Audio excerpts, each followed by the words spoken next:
Hey everyone, welcome to Beyond the Booth with Phil Harris, Randall Cunningham. What a special night we have. We have someone. We're very excited. I'm excited just to hear him tell his story. Phil, why don't you go ahead and introduce Coach since you got more of the history here. Yeah, well, Coach Jerry Pullen, welcome to Beyond the Booth. We're glad to have you on, and I hope you're going to be able to share a few stories. Well, I don't know if anybody wants to hear them or not, but yeah, I look forward to it. Yeah. Well, Coach, let's go ahead and jump right in. Of course, give us a little background. Where did you go to high school? Where did you go to college? First question I want to ask you. I went to high school in Samson in Gadsden and Gadsden, Alabama, uh, and then left. And when I played football there and wrestled and baseball, and then went to Auburn, played football. Played my freshman year at Auburn. Was not good enough to play at the SEC, and then transferred to West Alabama and finished playing there.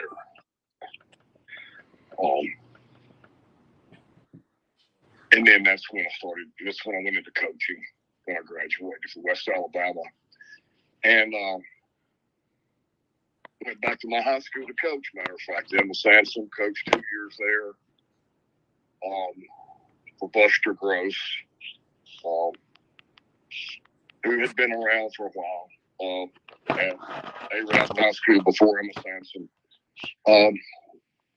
And then after I was like 24, after 2 years there, I took the job at Valley Head High School. And that's where I met Phil. And from there, from Valley Head, I could start talking. I don't know where to start, but before I go back to Valley Head, I was at Valley Head, and then there was a coach at Collinsville named Raymond Weaver. Was a very good guy, and Raymond had played high school football at Gunnersville High School, and his head coach was Bill Oliver, who went on to be at Alabama and Auburn both, as well as head coach at UT-Chattanooga. And Raymond was, people in DeKalb County there, well, especially Marshall County, can tell you what kind of player he was. And so Coach Oliver was the head coach at Gunnersville High School, and he actually got to go to Auburn when Auburn signed Raymond. So he got to go. That was his break to get in college coaching at Auburn, was because of Raymond Weaver. And then when I was at Valley Head, I shared with Raymond that I wanted to try to get college coaching and get a master's degree. And he was kind enough to talk to Coach Oliver for me, who was now the head coach at UT-Chattanooga. And Coach Oliver gave me a break. And from there, I coached at Alabama, from UTC to Alabama, then Mississippi State, Arkansas, and then Clemson. And had some good experiences in all places, some bad experiences, some of them. But it was a ride. You never get out on your own terms, but it was good. Well, Coach, back in your days at Emma Samson, of course, I know your parents were a big influence over you, but what made you actually decide you wanted to be a football coach? Tell us about how important your parents' support made you what you are today. Well, my dad was he was a very positive person, and he got to go to college on the GI Bill after being in the Korean War. So he made a teacher, and so he taught 1 year at Hope's Bluff, and I want to say in 1957, 56, somewhere in there, and year before I was born. And then it was just at the time the steel plant was offering, well, Republic Steel, I always call it steel plant if you grew up in Gadsden, but Republic Steel was offering jobs to teachers and people in the county. And so he took a job at Republic Steel just for it was so much more money at the time. And that lasted 23 years. And then, matter of fact, when I was coaching at Valley Head, the steel plant kind of went down. And so he went back to school, updated his certificate, and wound up teaching at Southside High School the rest of his career. Retired as a teacher there. So, but he was a real big role model, very positive. You know, he loved kids. I've always loved kids. I just really can't remember when I didn't want to coach. And I mean, I know your listeners out there, I guess there are a lot of them are from the DeKalb County area, and I watched, you know, all those coaches over the years. Coach Haushalter, I can remember very well. Vernon Wells was at Fort Payne. I'm sitting here rambling, guys, but Coach Wells was the head coach at Fort Payne, and they had some great football teams. I saw them play Gadsden High. I was about 7 years old. David Bedingfield, Steve Clay for, you know, Gadsden, and Holtz Claw was his name from Fort Payne, was a great player. Brizendine, there were some really great players. And watching all that over the years, I just loved watching all the high school football. Growing up watching it, my parents were big fans, so we went to every game. So somewhere. Yeah. Well, Coach, talk about your time at Emma Samson. I know you had coached 2 years on the junior high junior varsity team, but you know, the guys coached there become very successful, and I'm sure you had a big part in that. You know, I watched the show where you were on when it talked about the time you were at Emma Samson and how a lot of those players were on to, you know, do well in the public eye. But also they had a great football team, you know, and of course, paralleling that same bunch that won the state championship in Emma Samson, you were a part of that. When you was at Valley Head, that bunch went on and won a state championship. You know, I know that's coincidental, but still, you had a small part in that. I'm sure you feel that. Yeah, it was, you know, Coach Gross, Buster Gross, was kind enough to get, like I say, give me a job to come back home and coach. And he put me in middle school PE, which is the best way to set it up. And that way you're the ninth grade coach and you're the middle school PE teacher, so you know where every kid's at. You keep an eye on the kids, making sure they don't go to another school, and also find out who can play and who can't in the PE classes that you teach. And so it worked out really good, and we had 2 years of – we didn't lose a game. We had great talent there. And that same bunch, there was, you know, Etowah had some issues over there at the time, so half their team came over to Emma Samson. So we didn't lose a game in my 2 years there as a ninth grade coach. And then, believe it or not, 2 years in a row, Emma Samson had the number one prospect in the state. Freddie Wagan 1 year, Larry Rose the next. And neither one of them were even on that ninth grade team I had. It was undefeated. They joined after I left. That just tells you how much talent they had at Samson. I mean, I don't know. I think they lost one game in 2 years. I don't know how they lost one. And, you know, and that's, you know, and that's when I came to Valley Head. And I've told this story to Phil, you know, I mean, you had a bunch of 10th graders, a few of the older kids, but a bunch of boys, really freshmen when I got there. And the older ones just didn't want to.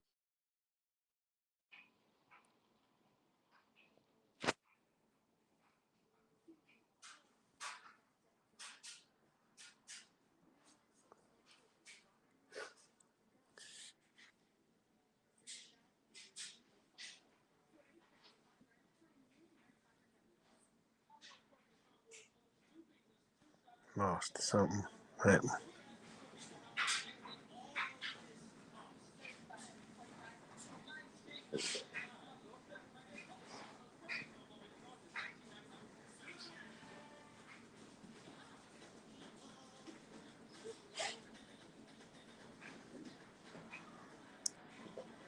Randy, did we go off? I don't hear nothing or see nothing.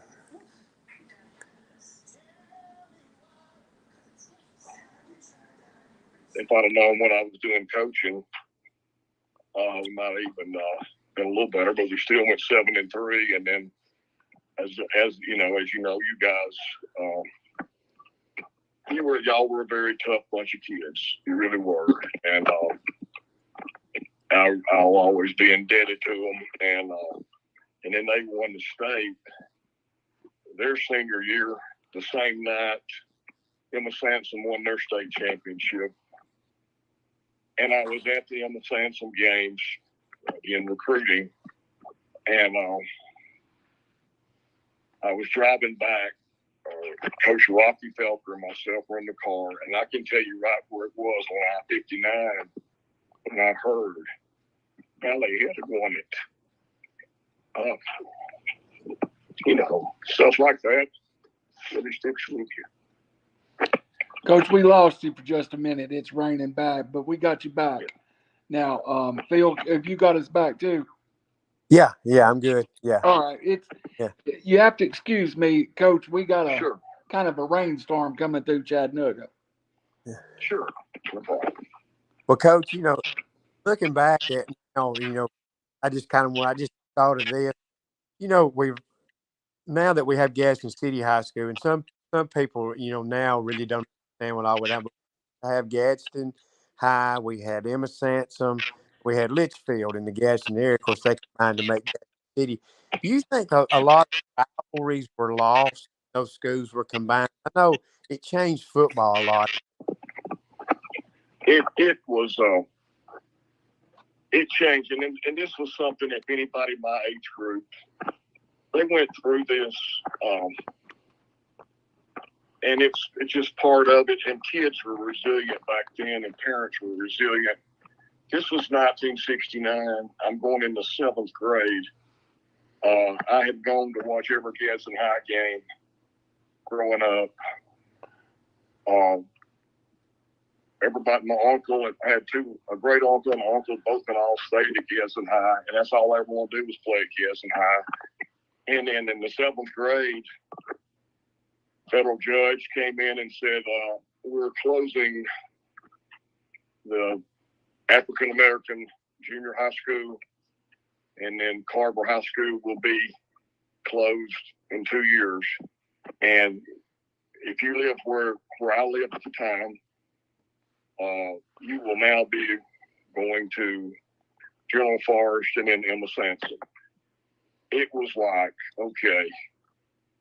I mean, and a lot of kids had already been a year at the Disque Junior High School, and then they were told that they had to change schools. And there was kids that had paid for band uniforms and cheerleading uniforms, and they were just out of luck.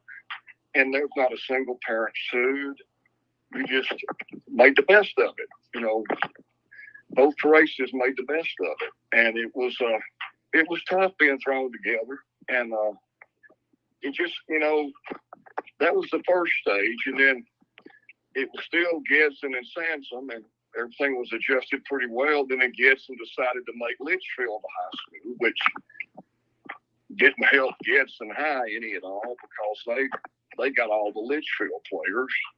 And my senior year was the last year that we beat Gadsden High. Emma Samson beat Gadsden High when it was still before Litchfield was a school. So when it was really hard to beat Gadsden if you were at Samson. So yeah, and I think back about that, and I just think, these parents deserve a medal, kids too. But I mean, you just had to be resilient and take and roll with it, And I don't know if they could do that right now. Yeah. Oh, yeah. Like I say, everything end up in federal court. Yeah. And then I wound up having a great career down at Samson. I love those. I mean, the people over there, they embraced our part of the city of Gadsden there. And it wound up being great. It couldn't have worked out any better. Great people. It was just, you know, one thing you did know, everybody knew everybody because half of them been in school together, different schools. So it was a crazy time, a fun time. Well, Coach, moving on, when you got to Valley Head, of course, you got the job in fall. Coming in, your first actual season was the fall of '81. What was your take on Valley Head when you got there? Did the community take you right in? How was it when you got to Valley Head? Most coaches Valley Head will talk about what a special place Valley Head. I had been, exposed to Valley Head for a long time.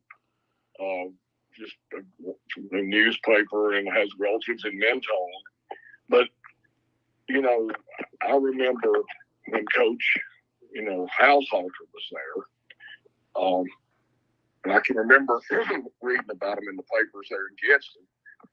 Kept up with him all the time. And then, it goes way back, but there was a man from Gadsden, Bill Edwards, played at Chattanooga, UT-Chattanooga. He was a coach at Valley Head, at one time before we wound up back at Red Bank in Chattanooga. And then Buddy Hearn, longtime high school coach in Alabama, at Crossville, Tarrant City, Irwin, Hueytown. He started out at Valley Head. I knew him. It's just like I say, I was very familiar with Valley Head and respected it. It was just the fact that it had been neglected for about 4 or 5 years there when I got there. It had kind of a run of coaches that didn't work out. Yeah, they went through a tough period. And of course, you just kind of come in and kind of starting from scratch. Really didn't know what you had. I know I wasn't there for my 9th grade year. I came into my 10th grade year, but I moved all over Chattanooga my whole life. And just to tell you a story, how of course, you taught me into coming to Valley Head. But I remember the first day of football practice. There was just a certain sense there with the guys. You introduced me to the team. They just accepted me right off the bat. I knew the first day I was there, I finally found home because I had been at Ottawa, I had been at Red Bank, I had been to Chattanooga. But for the first time when I was in 10th grade, I felt like I was at home. And, I know you were a big part of that. The guys were like family. And I think you had already made an impression on what was the 10th grade. But you had made a big influence on the 9th grade year. Yeah, you just want to buy in and you try every way whatever you have to do to get every player you can out. And, I was so young, you get so much smarter as you get older. And I probably could have handled some things better. I know, you just still were such a young coach that didn't have many years experience. And I felt like what worked out for Valley Head was really good because Coach Kirby came in there and he had a lot of experience. He'd been around. And, so it was the best from both worlds for y'all. I feel like I got you, and the other thing I learned is you can overwork a team.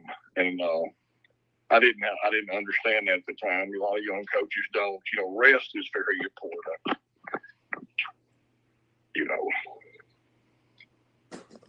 Oh, yes. Yeah. I definitely agree with you there. But, I think a lot is that work ethic. Mentally, a football game is such a mental game. People don't understand. Yeah, it's important in that weight room, but, mental toughness is always good. I talked to Coach Kirby. He and I were close after I finished school. And he told me when he came in the foundation was laid. We were mentally tough. We had that fire in our gut. You couldn't coach and you couldn't teach.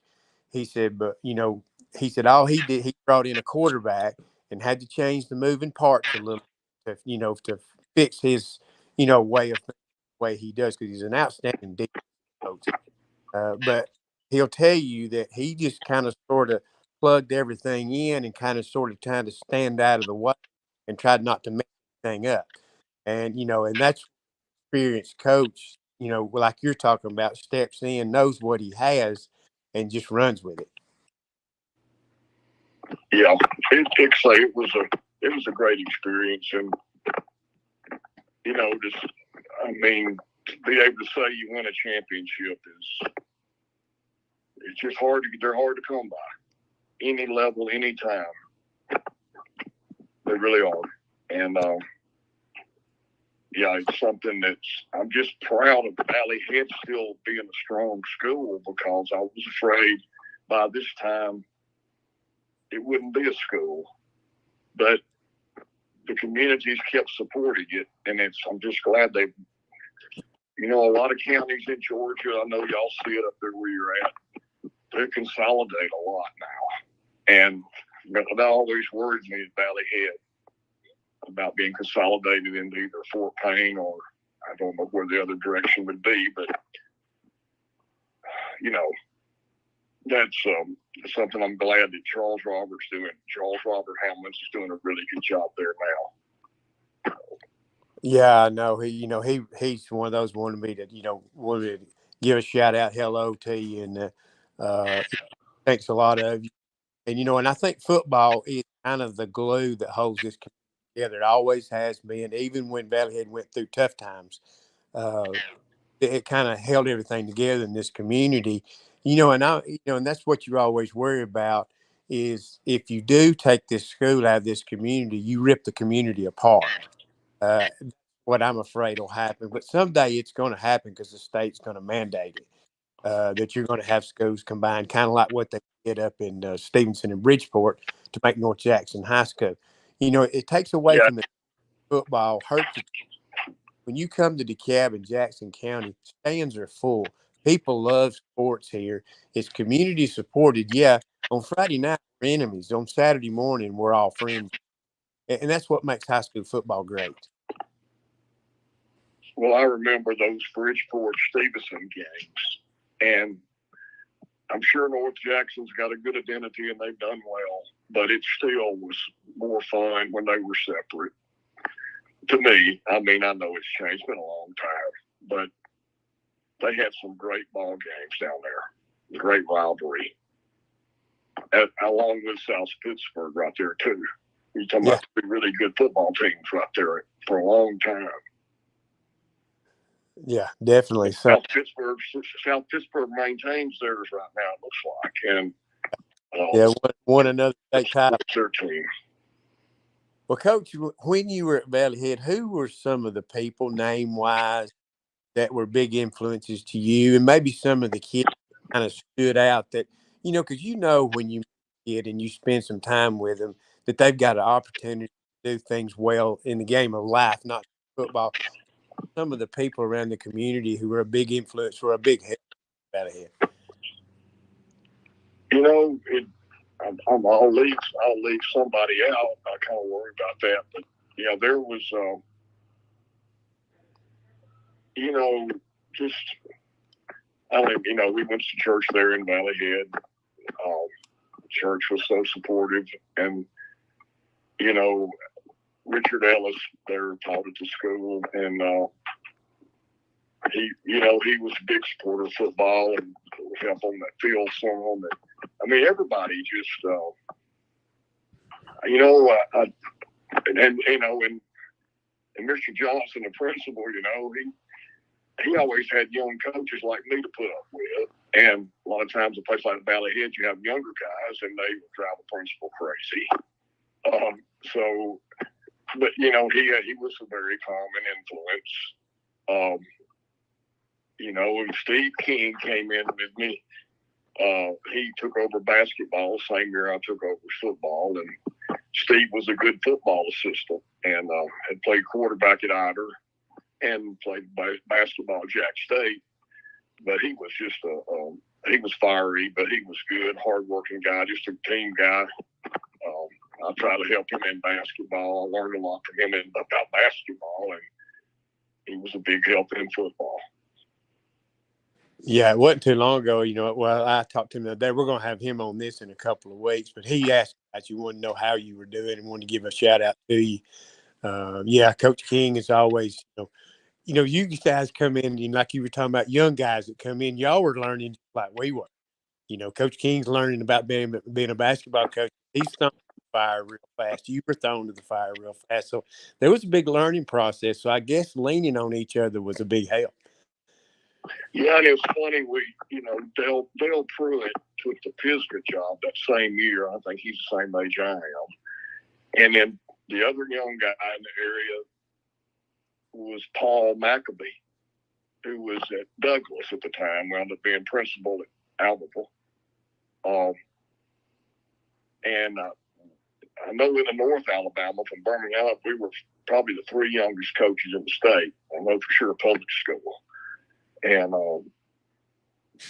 matter of fact, I talked to Paul several times during that time. He said, "You're young like I am." I played against him when he was at Albertville. He said, "We got to stick together." I said, "Yeah, any help you can give me, I'd appreciate it,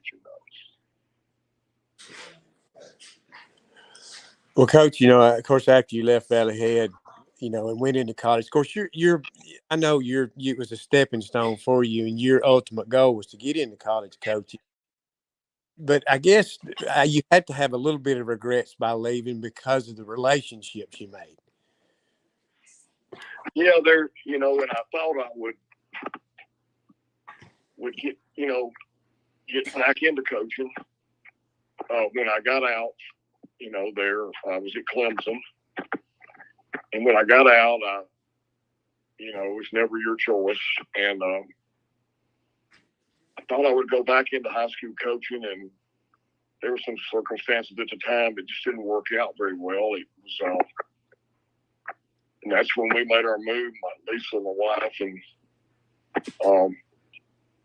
our daughter Rebecca. We moved to Knoxville. I took a job there. Some guys I'd coached at Alabama helped me get the job up here in medical sales, and it just wound up staying here. It's a great place to live. We got to, in coaching too, you'll hear a lot of coaches say this, but my daughter went through 13 grades here in Knoxville, kindergarten through 12th in one school, and that doesn't happen very often in coaching.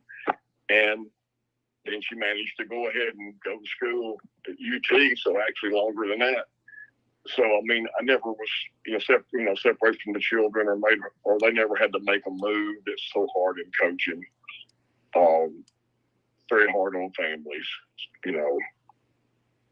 So, yeah, I probably have some regrets about not going back.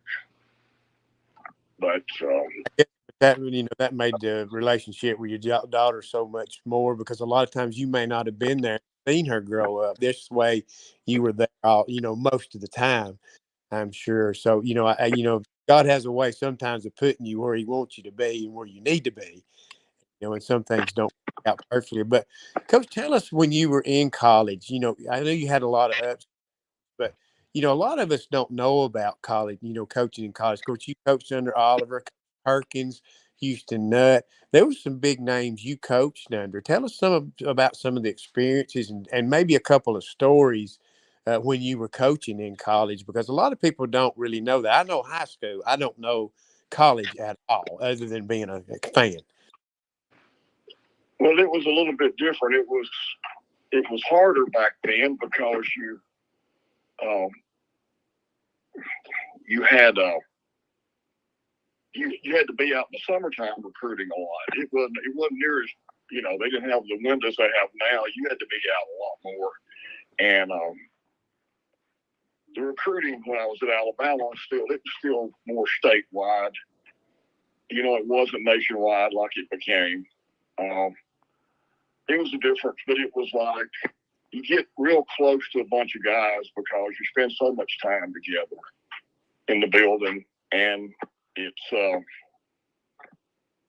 it's just kind of an insulated environment though, because you meet a lot of great people, outside of it. It's like they joke about it. It's you're a migratory worker living a millionaire lifestyle. Yeah. But now they make $1 million as an assistant. That's a different in itself. But back then it was, back in those days, to start with, the SEC assistants made what a head coach in high school made. Yeah. Maybe the coordinators make a little more, and that was the way it was set up. So the differential, and then it just started changing, and the coaching salaries going up like they did over the years. That's when the problem started, because that's when the kids said, "Hey, we deserve some of this," and you can't blame them in that regard when coaches are making what they're making and they can leave when they want to leave. But yet you can't. And so that's when a lot of coaches will tell you they did it to themselves, the ones I talked to. But, I could tell stories about all these guys. And, that you just learn so much from each one. You mentioned Houston Nutt. Houston Nutt tell those stories about having to play quarterback for Lou Holtz. Then he transferred and played for Jimmy Johnson at Oklahoma State. But he also played basketball at Arkansas at the time for Eddie Sutton, whose top assistant was Gene Katie, who went to Purdue. And Houston loved Gene Katie, and he'd tell stories about that. That's just, when you mention him, that's just what comes to, think about it. And but all the SEC coaches knew each other back then too. It's kind of a fraternity. The Birmingham Touchdown Club would entertain us in the summer. in the late spring, bring everybody in, and for a golf thing. It was just I was very appreciative of them doing that for all those years. And you get close to a bunch of guys, and it's, some guys keep going in the profession and some drop out or drop off. You never know. It's a tough life. As they say, every year they play musical chairs and somebody's left out. Yeah. Yeah, a lot of good coaches, their careers are ended really before their time. And coaches that I think had fun outside of football. I think that kind of breed of coach kind of left when Steve Spurrier retired, because he was that type of coach where he knew everybody, had fun with his assistants. They didn't take football serious all the time, but those kind of coaches are gone. It's all business now. And that gets me to where I wanted to ask you about this, what your take on the NIL and transfer portal is. My take is, all these people has a fit about these kids being committed and they should do this, they should do that. But the thing is, the coaches aren't committed to them. The coaches will stand up there. Yeah, I'll be here 4 years from now. They're not telling the truth. They are signed contracts, but they're not committed to them. They leave. So now the kids are getting a piece of the pie, and everybody don't really understand. Really, I kind of thought as NCAA players and any sport, they've kind of been a slave of the system. Well, now all of a sudden their families get a chance to get a piece of the pie, and I'm for it. I think they should. If you're going to pay a coach $10 million a year, why can't some of the kids share in that? Yeah, maybe not give it to them at the time. Yeah, don't give scholarships. Make them employees of the university or whatever it is you need to do. But make this to where they can make a living, because all of them ain't go play pro football. And all of them ain't going to finish in college. Are going to finish their degrees and move on to great jobs. So, you need to give them something to prepare them for life later on down the road, not just because I played for Alabama. And that's only going to get you so far. Yeah, it's right now the thing I wish that, well, there's a lot of things, but some of these NIL deals are greatly exaggerated. I know for a fact one kid left here, matter of fact, and his dad told everybody he got $600,000 for next year to play where he's at. I called the coach over there that I know. He said, take a zero off that, and that'd be right. He said 60,000, not 600. And you see that all the time, but these handlers and agents are exaggerating these things. Now, some guys are really getting a lot. They're difference makers. They'll get a lot. But the average guy is not getting what people think they are. It's just that it's just a wild, wild west. We all know it's going to have to be, and it's going to be regulated pretty soon. It's just a matter of how they go about it. But it will be regulated because if they follow the NFL model, there'll be a salary cap for rookies like it is now. And that salary cap in the NFL was put in by the veterans. It was not put in by the young ones.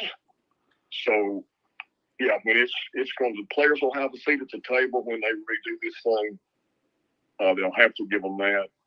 And then from there, they can work it out. But it's going to be it's going to be painful for a while watching this thing. I'm proud for the kids to be able to do that. I just hope that money winds up with the kids and not the handlers. Yes. Yes. Yeah. Because a lot of times the agents, come in and take about half their money. Oh yeah, you got $1 million, but an agent ends up with about 500,000 of it. And that's not the way it should be designed. That's not the way it should be. Because these kids and families need to be protected because they get hoodooed, well, they see all these stars out there and they're kind of misled. And, that's what you hope don't happen. But that's why I think some entities got to come in, and really, though, I think, Coach, that where the Big Ten and SEC's kind of made this agreement, I think this is a good way of regulating it by using some common sense, not tyranny, and not, this is the way we're going to be. You can compromise back and forth and come up with a good solution. Level heads can come up with a good solution instead of having an agenda. Well, they've got a perfect model to follow with the NFL. It's foolproof the way they've got it set up, and it's going to be the Super 60. That's coming. It's just a matter of how they get to it. The first step has been this. They don't dare use the word alliance anymore, but the partnership with the Big Ten and SEC. That's the first stop. When they're going to pick the teams they want for that. And then the ones I worry the most about are Jacksonville State and Middle Tennessee State, Memphis. Those are the schools you worry about. Tulane, where are they going to stand in this? And they've got to share the revenue with all these schools, and nobody wants to share right now. If you notice in the NFL, everything's shared equal shares. Regardless of what market you're in, the shares are equal. And they grow together. And you know what one of those franchises is worth now. Oh, yeah. So they grew them together. When they merged the AFL and the NFL, they said, we're going to share these equally. And some of them didn't like it. People they'll convince the New York market and the LA market, listen, if we'll take equal shares, we'll grow this thing together. And you see what it's become. Yeah. Look at yesterday on the Super Bowl. My gosh. It's just become a national holiday nearly. So. Yeah, really. That's definitely true. I mean, I work for Frito-Lay, and I see it in potato chip sales. It's unreal. I get a big boost when Alabama and Auburn plays, but when the Super Bowl comes, you'd be surprised how many people's interested in that and may not necessarily be interested in pro football during the regular season, but they are during the playoffs. Yeah. Oh, yeah. So like I say, it's a model that the college has got to adapt in some way, and I love the old way, but I just, nothing stays the same. Yeah, the one thing I worry about too, Coach, is the fans being left behind. I'm a season ticket holder. We're going to keep paying more and more and more because not only are you paying coaches all this money, now you're paying players all this money. The money's got to come from somewhere. The sponsors pay a lot of the money. A lot of it's going to come out of the fans' pockets. And, I'm just worried about these stadiums. If your team's not relevant, you're going to be playing in front of half-empty stadiums. Well, you see at Alabama right now, they're not enlarging. They're taking in seats. Yeah, Tennessee did the same thing. Boxes, because they know there's going to come a time when even you're not going to feel that thing because people will stream it and watch it when there's So if you build it, that's why you don't see anybody trying to get to the 90,000 mark again or anything. They're going backwards with it, which they should. Yeah. Because nothing looks worse than a half-empty stadium on Saturday. And that will get you fired quicker than anything when they don't come to the games. Yeah, because we don't want it to look like COVID week, when we had the COVID stands, because that's what I'm afraid that might get to one of these days. Because I'm the old traditional fan. I'd rather go to the game than watch it on TV, but not everybody's like that anymore. A lot of folks would rather just watch all the games on TV. I enjoy being there more than anything, but a lot of the younger people don't enjoy that as much. No, it's really it costs a lot to go to the ball game, and you're asking Auburn, Alabama fans in North Alabama, and you don't know what time kickoff is sometimes till Monday, late Sunday, and you're asking them to have I got to get a hotel room down there or halfway back, especially from Auburn, like to Fort Payne to Auburn, or Huntsville to Auburn, and you've got things that the fans not considered. There's just they do this so much, and it's going to be a stopping point on that. Yeah. Oh, definitely. I mean, like just for instance, I got word the other day that Tennessee was going to move their first game with UTC to a Thursday night. Well, I'm not going to be able to go. So there's two people. I'm either going to have to give my tickets away, or there's going to be two less people in the stands because it's just not feasible for me to go on a Thursday night. And I want to see UTC play. That's one of my favorite teams to watch. But I'm not going to be able to go, and that leaves certain fans out because all of us don't live in the Knoxville area. No, that's true, and it's Tennessee fans. I will say this: living up here, they're loyal. They've been through a lot, and I think Josh has got them on the right track. And time will tell, but he knows one thing: if you don't say a lot, you can never hear by saying nothing. You can always. There's no harm in saying nothing, and so he kind of keeps it pretty low key over there. They're still got to get their recruiting up a little bit more, but they're getting. I think they're getting close. Yeah.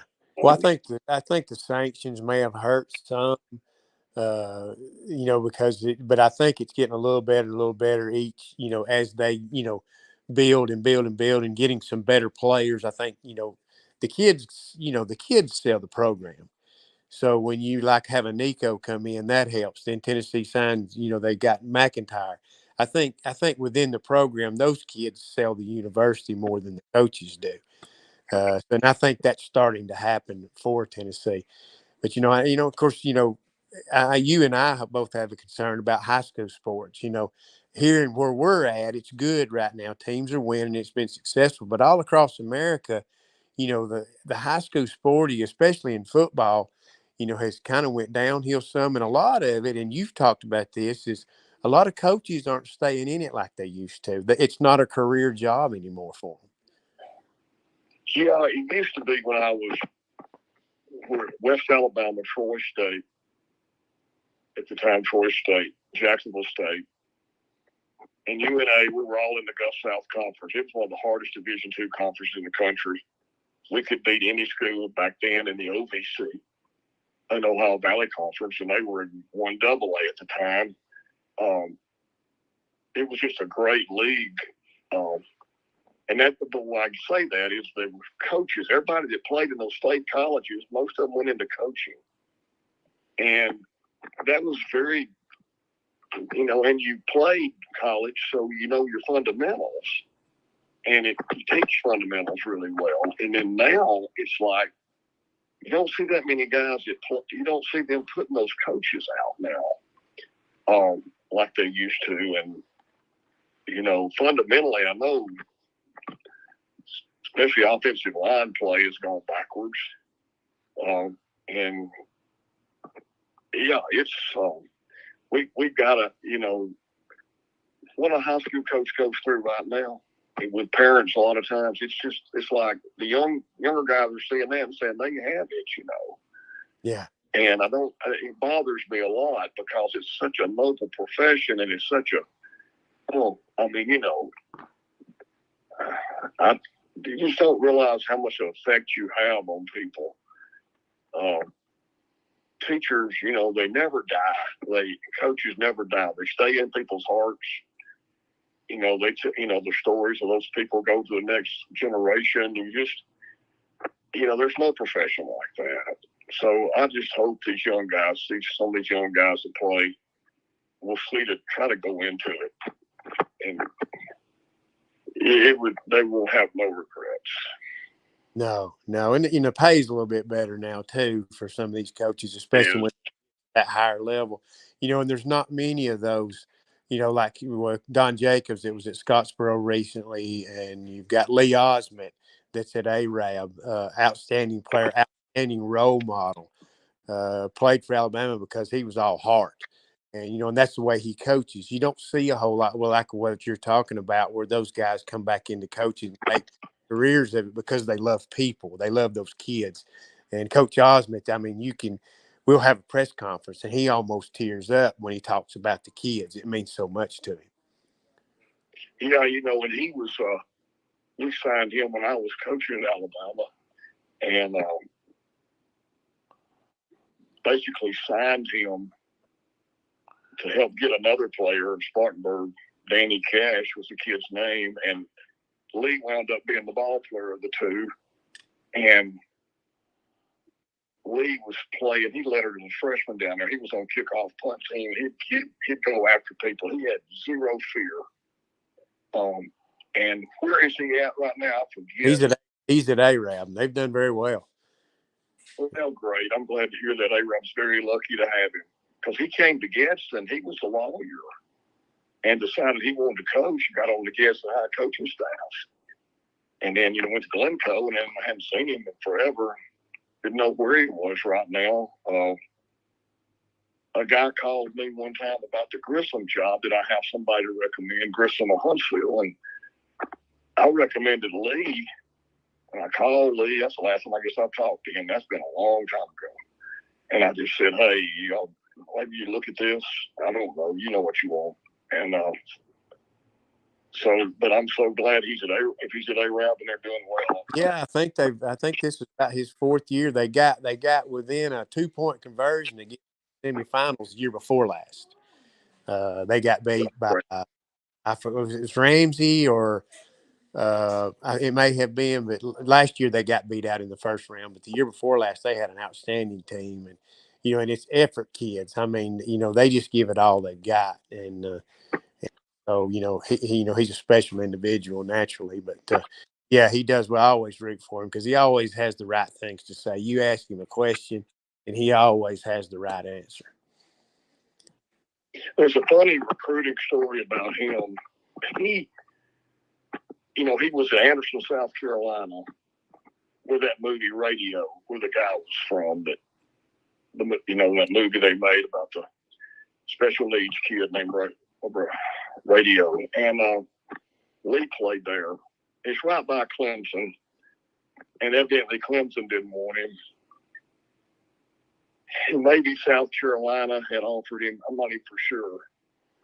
But Danny Cash, that lineman from Spartanburg, said, he was going to go where Lee went.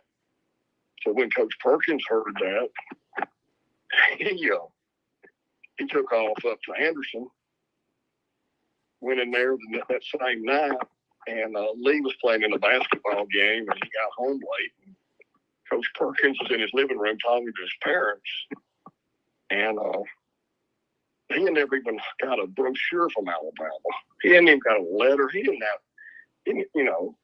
And Coach Perkins said, "Where you want to go to school?" He said, "Well, I guess South Carolina, because that was the only offer he really had."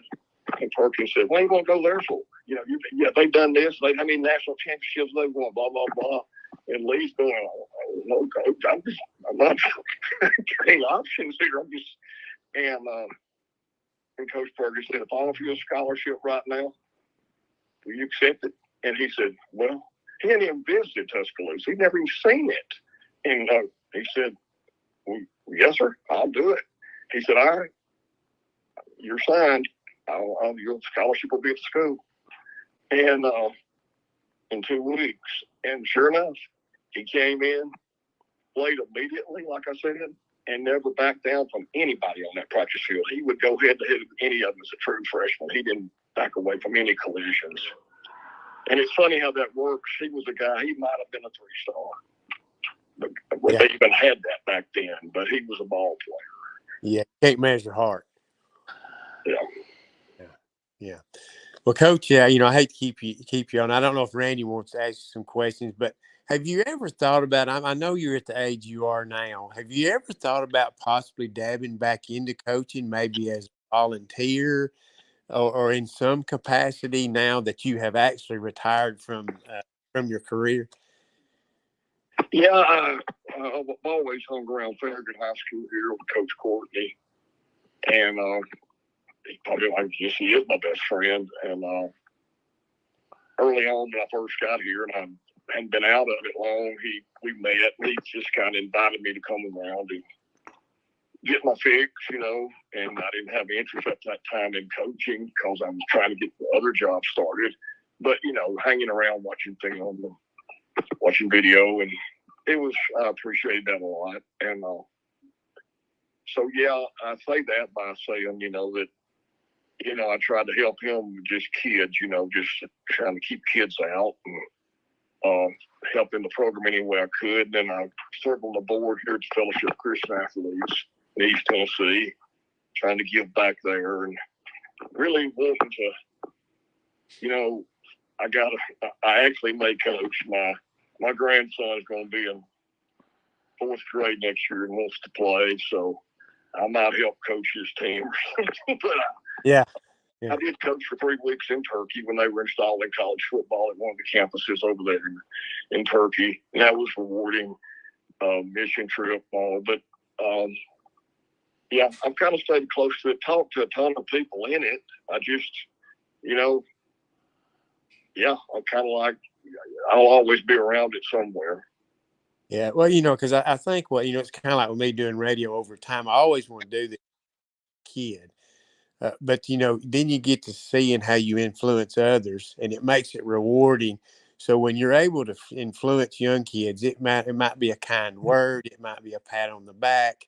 It gets in your blood, and it never goes away. So I think if you get back into it and get that back in, you get that blood churning again, I think you'll want more and more because you'll do it because you love it now, not because it's a job. That's right. That's true.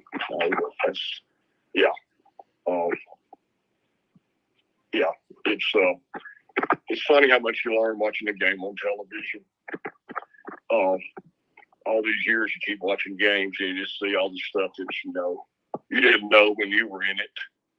You know what I mean? It's a constant learning process, and it really is. And when everybody says, "Well, why did they make that decision?" Well, down there during game day, it's so hectic. People don't understand. It's like a combat zone. Nearly, everybody's this mass confusion. Who's hurt? Who's going in on this? Who's on that? And they can't understand why the coach isn't thinking clearly because a lot of times it's just crazy down there. And you see all that, but you watch certain coaches that really know how to handle game day, like and certain clock management and everything. It's been Well, it's a training process too. That's why some coaches don't just step in and do well. It's kind of like me and Randy had an official from the ACC on one time. You have to be physically and mentally prepared, even when you're an official. So I can only imagine how it is to be a coach. Exactly. Because you got to be mentally prepared, because those situations pop in your head, and mentally, if you're fatigued, you're going to make a wrong decision that affects the whole game. And I'm sure that happens a lot. And then, of course, you get reamed out in the press after that happens. But, sometimes it comes down to a split-second decision, and you regret the decision you made, and then things kind of fall apart on you. But you're just human. It's going to happen to you sometimes. Yeah. Oh, yeah. It will. It's like looks so easy sitting on the couch at home. They don't have the anxiety level that you have while you're on the side. Yeah. Yeah, because that's like when as a football fan, you got Josh Heupel on one side and say whomever coach on the other side, Nick Saban. I'm not concerned about what those coaches are doing. I don't watch that because, on TV, you watch that, they'll show it to you. I'm concerned what goes on between them white lines. That's what I'm totally focused on. The rest of it is just whatever. I'm just watching the execution of the players. Every play is designed to score. I mean, that's the way it's drawn up. If everybody does their job, you'll score on every play. But it just don't always happen that way because people make mistakes, coaches make mistakes, players make mistakes, and that's the difference in ball games.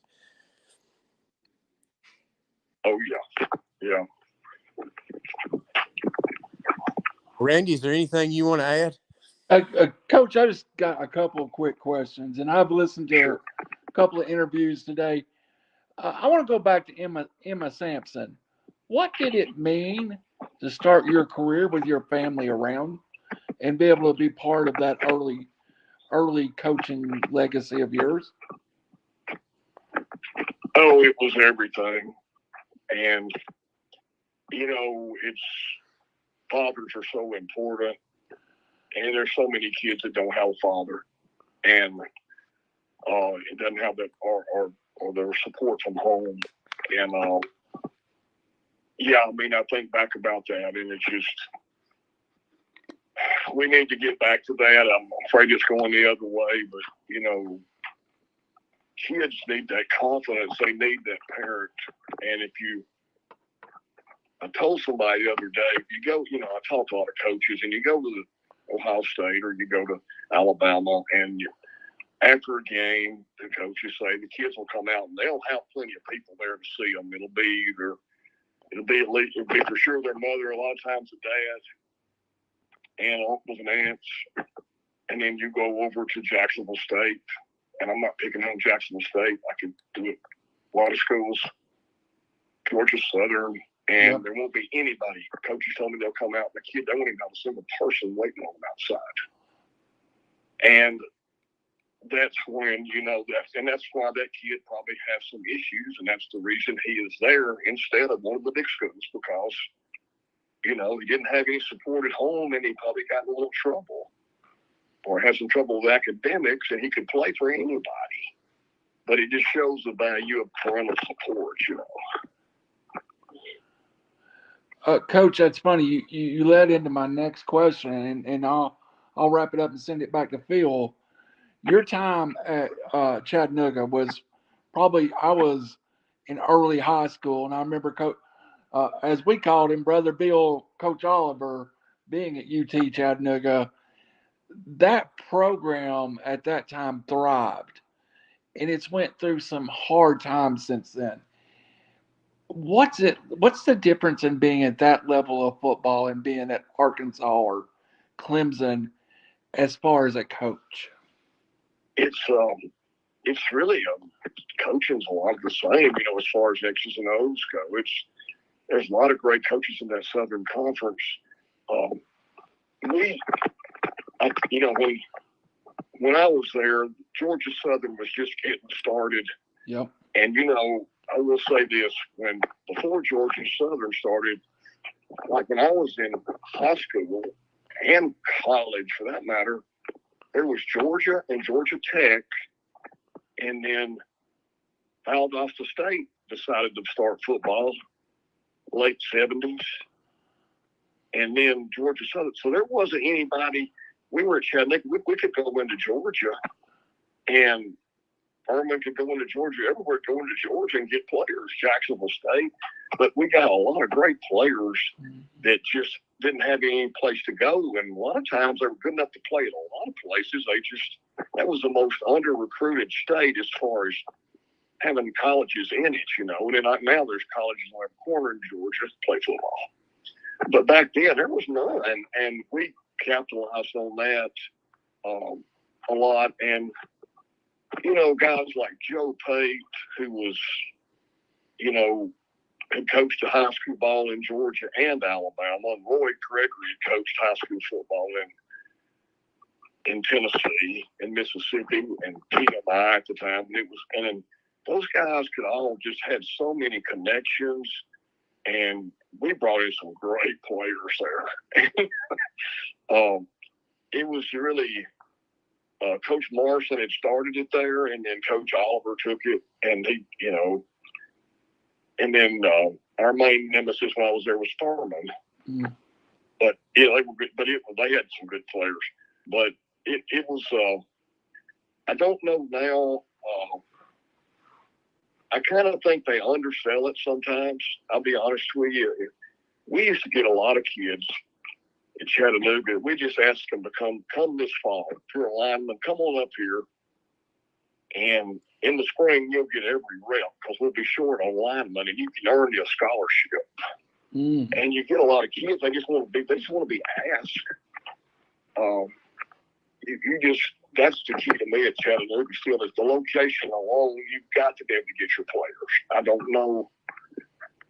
I know, you know, people are going to try to tell you why. Well, no, tell me how you can. And I know that's a great point. Chattanooga's a great town, and they had fixed the university up to where it's a show place. Absolutely. I mean, I just think I think they sell themselves short, and I don't want to be critical, but they really do. I mean, and I'm an old man now watching it now, but I see.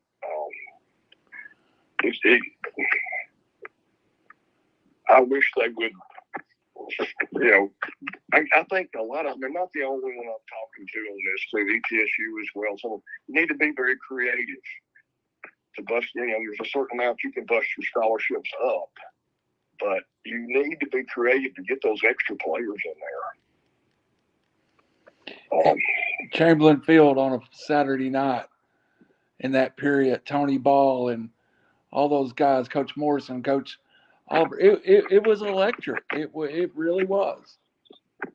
You know, the funniest story when I was there was Chamberlain Field was, you know, it didn't hold water well to start with. No. And then one time they were mowing it on Friday, and I guess they left the wooden thing they put over the grates, drainage grates when they mowed. So they forgot to take them off, and it rained so bad the night all day before we played Furman, and that one side down there used to be on the side. But, you know, at the end it always flooded, and it was really flooded now. And Ralph Potter was a quarterback, and Ralph went around there to his left going down that way, and the linebacker from Furman, Buck Coatney, held him underwater there, trying to drown him when he tackled him. And, of course, Ralph, to hear him tell it now, it was 2 minutes underwater. But, no, Ralph had to come out of the game. He about drowned. He really did. That was interesting, though. And if you didn't have much room off that one end of the end zone, if you caught a pass, you might go on down the hill there. Yeah, you had one end of the end zone that you could throw it a little higher because that corner turned up into a hill. If your guy got to the top of the hill first, he could kind of lob it to him. You know, Al Miller told me. Al Miller was a long-time strength coach in NFL, University of Alabama. He was at Denver, Atlanta. And Al told me he was playing at Northeast Louisiana, and now Louisiana Monroe's the name of the school. But he said I caught a pass and went down that hill, ran off the side. You know, it was playing wide out for them, And by the way, he did tell me something one day that I thought was really interesting. I asked him what's the most important thing with kids. And that's just recently, he said, it's all about confidence. I don't care if it's youth league, high school, pro football, college football. It is about kids got to have confidence or he's not going to be successful. And you got to build that confidence somehow. You figure out how to do it. You know. Yeah, I think a lot of coaches will break them down and then build them up. You know, I think sometimes that may be, and that gets everybody kind of over an even keel, and then you know, and you're going to find out who thrives in that. Yeah, confidence is huge, and that's like even speaking about kids. You know, it gives them that sense of confidence to feel good about themselves, because you know they don't need to just hear it from their coach; they need to hear it from people in the community. You know, pat them on the back. You know, those little kind words. You don't know how far they go, because these kids are on a pedestal for a short time, and they've got a short window that you can build that confidence in them, and then they go into the workforce like we do, and you're slapped down every day. But these kids, when they're at that level, they need that confidence, not only on the football field, they need it in life too. They do, and it's yeah, and you know, Nick Saban is one of the leaders in mental health and doing psychological profiles on kids and knowing how to handle each kid differently. Because if you ask Coach Bryant,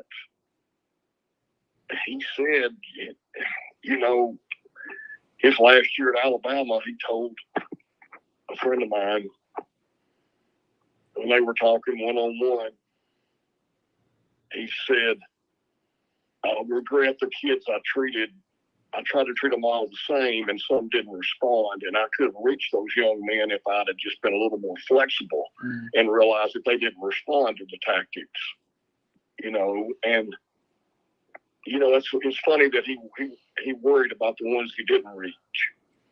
And I always thought that was, you know, and then that's why Saban does what he does now. He does those profiles on those kids and knows by their profiles how they need to be handled and what makes them tick. And it's, you know, I'm sure other coaches are doing that as well, but he was one of the first ones I heard about doing it.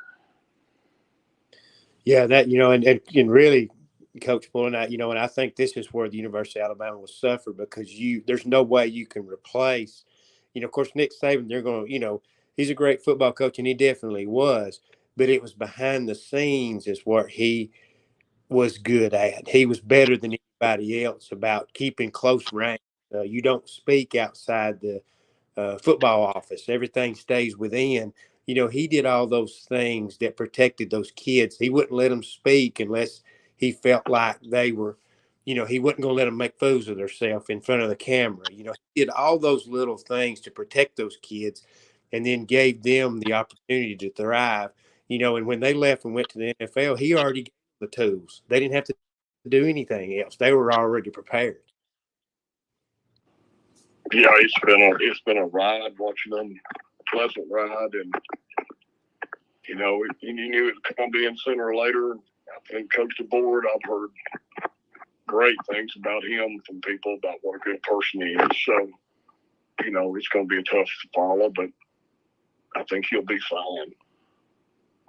Yeah, as long as, you know, people have to be patient, but you know how people are. Oh, I know, yeah. Yeah. Yeah, that patience is not a virtue when it comes to being a football fan. They don't, you know, a lot of them don't understand, you know. So, you know, just enjoy the ride you've had, and if it keeps going, fine. If it don't, just live with it. You know, that's just the way life. It goes in cycles.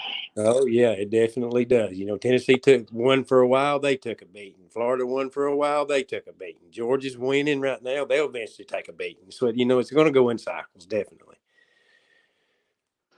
Yeah, I told somebody the other day, you know, they were giving me a hard time about Alabama. They said, well, they made up all their championships. And I said, all I know is I'm 66 years old, and they've won every 6 years of my life. So yeah, that's pretty strong. Not many fan bases could ever say that. Yeah, definitely so. Yeah, you just have to have a little fun with it. People take it too serious. I think sometimes, you know, I'm a football fan. Yeah, Tennessee's my favorite team, but I got sense enough to know to pat the guy on the back when he's better than you are, and you just move on. You're going to have your day. And that's like we have to kind of lean on basketball and baseball. And right now, football, we get the best of it. Everybody gets the best of us right now. But our day will come. Yeah. Oh, yeah, it goes in cycles. Well, Yeah. Phil, Coach Pullen, I appreciate it. We'd love to have you back again, and it's just a wealth of knowledge that you pass down to us. I love hearing you talk about the kids. And Phil, anything else you've got to say?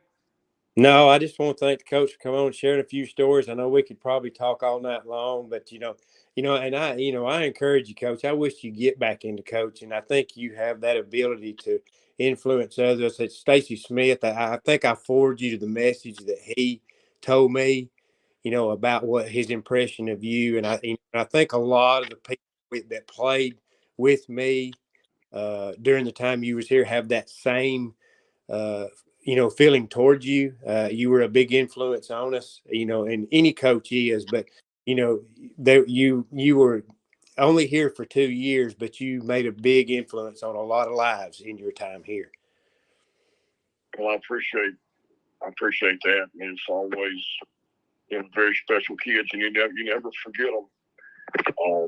You never do. It was it's that goes both ways. It's that team is very, I get a little emotional. So they're just it was a bunch of tough kids that it worked out very well for, and I'll always be glad of that. And Coach, he's been telling me about that gold trophy for 40 years, so he's getting his run out of it. Hey, it never goes away. The thing is, they can't take it away from you. That's right. Exactly. Well, Coach, I appreciate it, and sorry we kept you so long. Anytime you want to come back, you just tell Phil, we'll have you back. I'd love to hear your stories about Rocky Felker. I hear he's quite a character himself. Yeah. There was,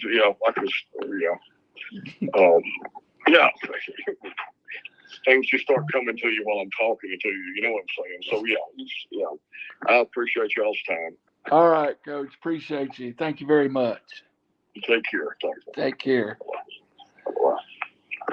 Phil, I don't know if we realize how blessed we were just to talk to Coach Pullen just then. That man is such a wonderful asset to the world of football. Oh yeah, I could talk to him for forever. That's why we talked about 45 minutes this morning. So there's all kind of things. You can go into any subject as far as you want to, because he's been so many places and seen so many things. And he had, over the years, he's had so many connections with people. He knows a lot. He's got a lot of inside information. So he's very knowledgeable. I was trying to run pictures of Coach Pullen during the show, and somehow I looped in Andre the Giant, so everybody thinks Coach Pullen was actually Andre the Giant, the eighth wonder of the world right now. So we'll have to. Is he off? We'll have to take that one off. So yeah. But Phil, we'll be back with our normal show next week. We're going to have Are you going to still have the boys from Sequatchie County? Yes, sir. We're going to have Sam Ebbets going through his recruiting trail, and may have a couple of other kids that going through that trail too. I want to send, before we get out of here, I want to say to AJ Wallace, who signed from South Pittsburgh, that signed with Arkansas State, Jamarian Hill, who signed with Mars Hill, and from South Pittsburgh, and Coco Kendricks from here in Hickson that signed with UVA Weiss on National Signing Day, all have been involved with RiverCity-Media. Congratulations, young man, and that's a heck of an accomplishment. Oh, definitely so. Get to go play at the next level because, biggest thing is get that education, but being able to go compete, and it's just, it's amazing how good football is around here. That's like down here, we got the Jacksonville State basketball tournament going on starting this week. And the Northeast region, it's amazing how many teams are going from here, like Pisgah's girls, Skyline boys and girls, Scottsboro's boys and girls, North Sand Mountains boys, Sections boys, I'm trying to remember everybody. Sylvania's girls are going. Plainview's girls are going. Plainview's boys are going. So, we've got a whole load from around here just in basketball. You think we're just football down here. Yeah. Basketball is huge. And there'll be a lot of folks down at Jacksonville State. I guarantee you down at Jacksonville State, they love it when the DeKalb Jackson County teams are down there because they're going to be playing in front of big crowds. Yes, sir. Yes, sir. And that's for a long time. I remember us going down there and calling games back in the 90s, and it was just a lot of fun. Yeah. We got to get Coach Pullen back on here. You got to use that connection again here a few months away. Just get him on here and let him talk about some of the characters he coached with in college. He's a I think because he coached under Ray Perkins. I got to meet Ray Perkins because of him. I went down, got to go through we went through the recruiting process. He invited several of us down because we were, nobodies. We weren't going to be going there, but we got to go through everything the recruit goes through except for where they all sit down and they had meal. We didn't go to that, but he took us to the Bear Bryant Museum, and very few people get to go into that, where you get to go in and look at all the figurines and all that stuff in that office. And it was just amazing for a 17-year-old kid to go to look at that. And so we got to go through the kind of the recruiting, got to watch the video during the year because I got to laugh and told Coach Pullen, how come it got to the point where they had the Tennessee game and they were showing just very few highlights of it because Tennessee had beat them that year. And I said, Coach, how come there wasn't more highlights for the Tennessee game? And he just kind of looked at me like, he kind of gave me that, what do you think, sort of. So, yeah, it was a lot of fun going down there and got to meet Coach Ray Perkins. He was playing in a charity softball game, and he took the time to come over and talk to us. And we were nobodies, but he just came over because Coach Pullen was there and come over and talk with us between innings one time. So, and Ray Perkins was an outstanding coach. He left Alabama. He didn't get fired. He left on his own and went to Tampa Bay. Yeah. But he's coached under, Houston Nutt was a great coach. Rocky Felker was a great coach. He coached under some great coaches over the years. And not a name that everybody knows is Brother Bill Oliver, who was a Yes. great coach and a scout in the NFL for 25 years, Bill. Yeah, he coached defense at Alabama and Auburn. Yeah, absolutely a great coach. And that was a special time. And we'll get everybody caught up. We got several teams from this area going to the regionals too. So we'll get everybody caught up next week and maybe do a basketball show and have Sam on and talk about him and enjoyed everybody. And what a great show. For Phil Harris, for Randall Cunningham. Phil, you got anything else? I think I lost Phil. Phil Harris, Randall Cunningham. This is Beyond the Booth. Join us next week with Sequatchie County quarterback Sam Evans.